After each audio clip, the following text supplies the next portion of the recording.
Je crois que tout sportif, que ce soit un sportif occasionnel ou un sportif de haut niveau, doit observer un certain nombre de règles. Lorsqu'on monte dans sa voiture, lorsqu'on fait... Bon, on prend des précautions.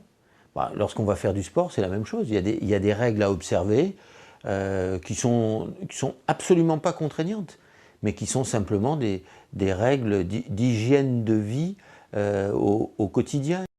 Pas d'activité intense par des températures extérieures excessives, en dessous de 5 degrés et au-delà de 30 degrés. C'est évident, étant donné que c'est un effort en résistance plus qu'en endurance. Il peut le devenir, un effort en endurance, le tennis. Mais c'est un effort en résistance qui vous fait monter le cœur très vite et tout, par des chaleurs extrêmes ou par des températures en dessous du minimum.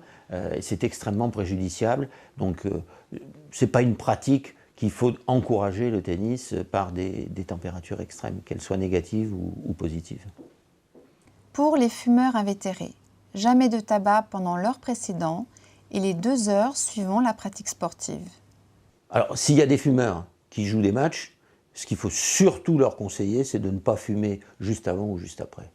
Un effort comme le tennis peut être extrêmement violent dès le premier point. Donc on ne va pas prendre le risque de fumer juste avant. Et je pense qu'il faut laisser son cœur revenir à la normale. Et ça prend au minimum 1 heure, voire 2 dans les cas d'efforts prolongés, avant de reprendre une cigarette. Ni douche précoce, ni douche froide pendant les 15 minutes qui suivent un effort intense. Après un match, on est dans un état de recomposition de son énergie, des qualités de son corps et tout ça. C'est comme après un bon repas, il y a une période de digestion. Là, il y a une digestion de l'effort. Et à ce moment-là, il y a une chaleur dans le corps.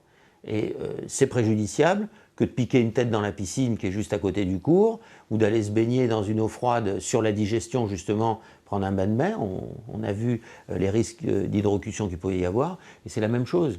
Une douche glacée, on croit que c'est réparateur, mais en fait ça fait beaucoup de dégâts, et ça peut faire beaucoup de dégâts dans un cas comme celui-là. Toujours pratiquer un bilan médical avant de reprendre le sport, à partir de 35 ans pour les hommes et 45 ans pour les femmes. Je crois que lorsqu'on dépasse un certain âge, et ce certain âge intervient beaucoup plus tôt que les gens croient, il faut aller au-devant par de la prévention. Je crois qu'en matière cardiaque, un électro, un examen cardiaque s'impose. Je crois que dans le domaine de la prévention, en France, on a beaucoup à apprendre. Le cœur, c'est tout. Le sport, absolument, mais pas n'importe comment.